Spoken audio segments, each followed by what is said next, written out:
This is Wednesday, January 12th, 2022.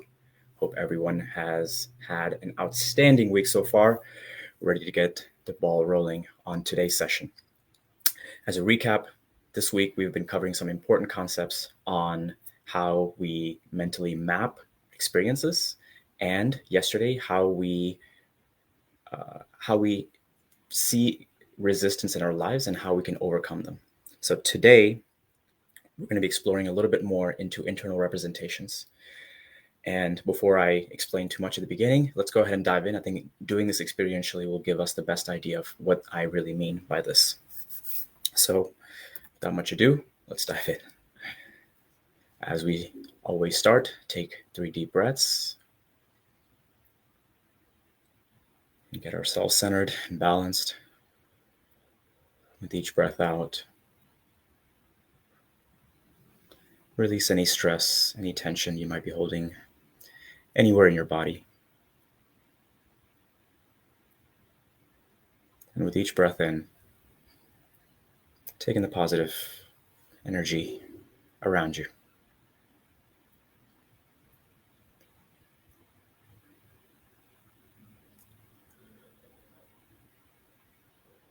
All right. So, how do we experience this? How do we store experiences in our mind? So, the easiest way that we're going to explore this concept is by using qualities. Yeah, because we like to think ourselves as a quality or as not a quality. And we organize experiences, whether we are fulfilling a certain quality that is important to us or whether we're not fulfilling that quality that is important to us. And the way that we organize them in our mind can help us understand how do we adjust the examples in which we were not fulfilling a certain quality or value that was of importance to us and shift it to something in which we can use as a learning experience. Yeah, so let's go ahead and try this out. Pick a quality that's important to you and that you believe that you are, and that you believe that you are. So, for example, you could say, hey, I believe I'm kind, and it's also important for me to be kind.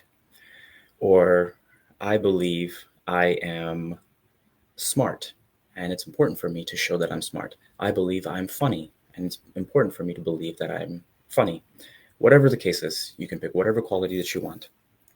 And you can also pick one of the qualities that came up for you when you were doing your value and quality mapping last week, if you were doing that exercise along with us. The next question to ask is, how do I know I am that quality? How do I know I'm that quality? And it might be easier to close your eyes and see what your mind presents to you as what is your mental experience of you displaying that quality. So, for example, you could close your eyes and say, oh yeah, I remember that one time I was kind. And okay, cool. And I remember this other time that I was kind. Cool. That's what most people do, which is fine. It's a good place to start. Yeah. But what I'd like you guys to focus on is the structure of how you're bringing up these experiences, not necessarily the content. Awesome, right? I'd love to know more about how you're kind. I'd love to know more about how you are funny or smart or whatever quality it is that you are, or the specific experiences that makes you believe that you are that. But instead of that, focus on the structure of how your mind actually has organized that. So does it come up one at a time? Yeah. So for example, if you say you're kind, oh, okay, I remember this one time this happened. Okay, cool. Pause it for a second. Okay. Now, in that example, I'm going to move it to the next one and come back to the previous point. Are you in that example? Is it your point of view? In NLP, we call that associated. You're in your body. Or are you dissociated? Are you watching yourself as that's happening, removed from experiencing that in your body? Is it an actual example, or is it a metaphor? Do you feel something in your body? Or is it just an image or a video that's playing? Is there audio to it too? Do you hear people? Do you hear yourself maybe commenting on it, or maybe you hear yourself actually in that situation too? Do you hear music? Is there like a glow to it? Is it black and white? And this might seem all trivial when we're doing this exercise, but it's very important for you to understand how the way that your structure is organized in your mind, naturally organized in your mind. Yeah, we can always experiment with it and shift it and see, okay, can I tune it up? Can I make this example, or can I make my understanding or my belief that I am a certain quality even more powerful by shifting things around? But at this point, we're just looking at how to organize in the first place and working on the structure. Yeah. So think of how that comes up. Okay, this first example came up. Awesome. Cool. All right.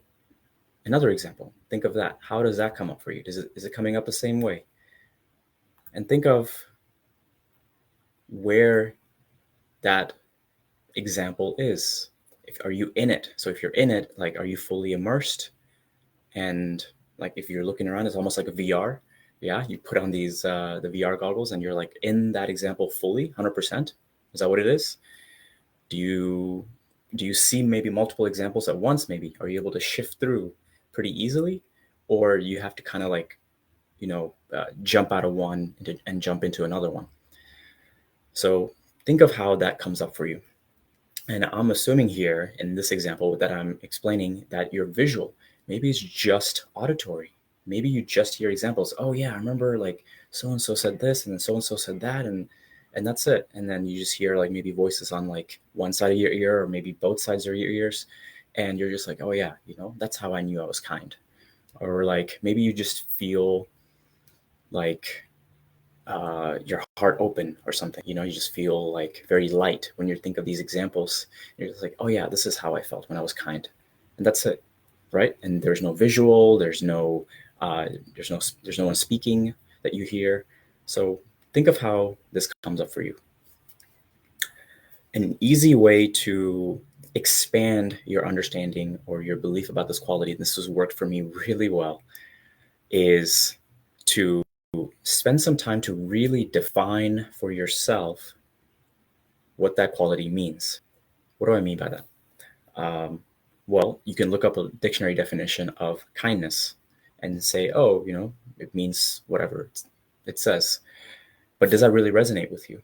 Is that fully 100% what kindness means to you? Maybe it's something more. Maybe it's something different. And I just want to share something that really worked for me last week. I was working on my courage database, so the quality of being courageous. And I defined for myself, the first time I was doing this took me a few sessions, and I was wonderfully led by my friend who is also going through the certification program, also going through the self-concept program that I'm in right now, not certification.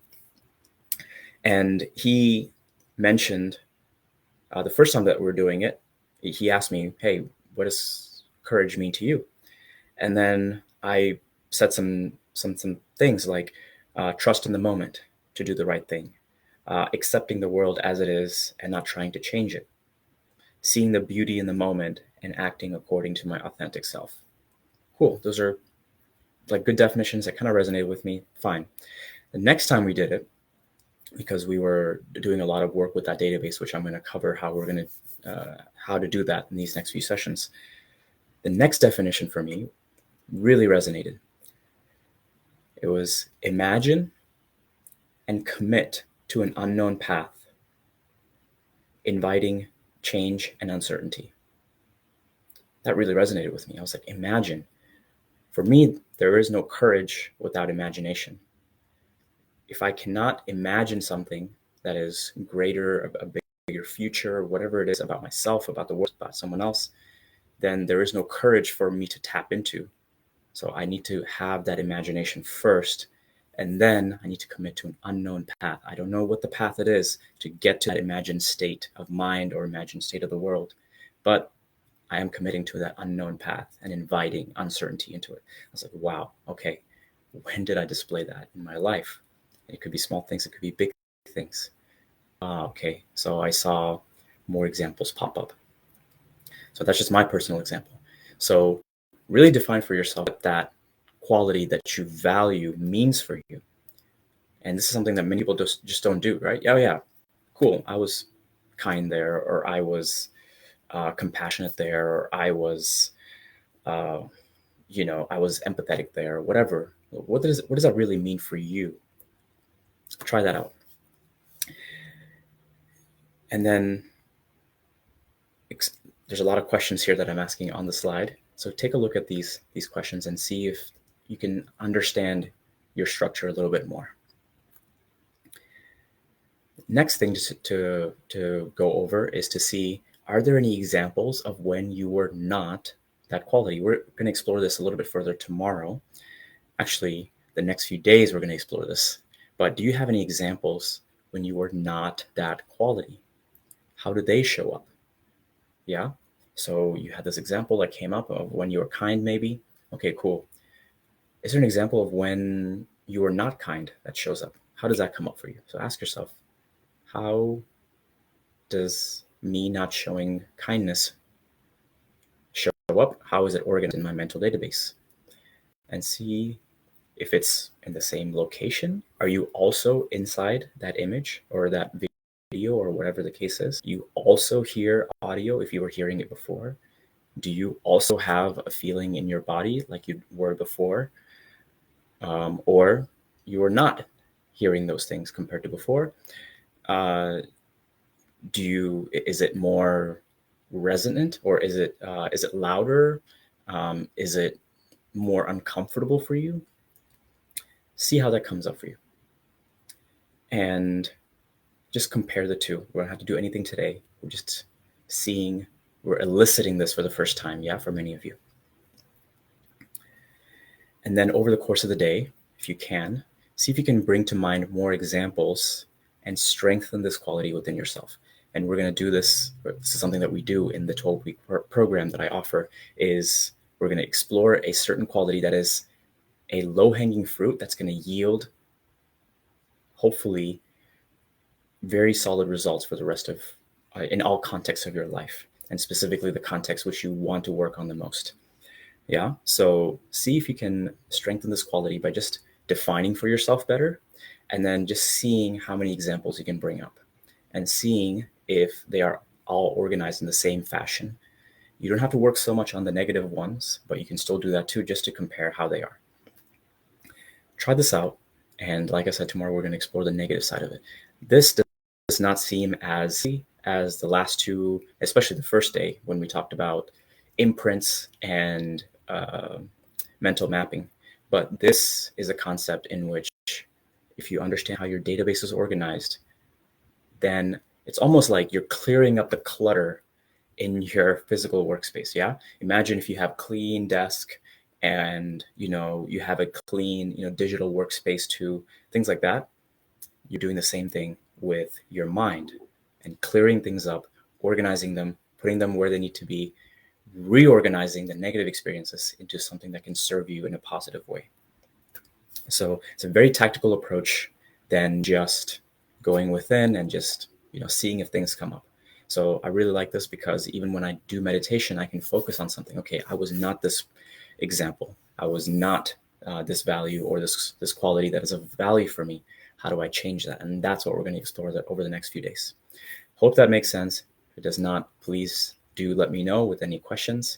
And if there's any way that I can explain this better, please do let me know that as well. I'm doing this for the first time in this kind of a setting, not coaching someone one-on-one. And so I hope this makes sense without seeing any kind of feedback from someone. So anyways, I'm going to jump into now the market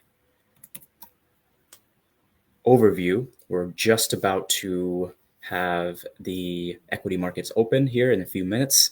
So yesterday I said that I would be downward biased, and I still was. I took a short trade, break-even trade for me on the ES.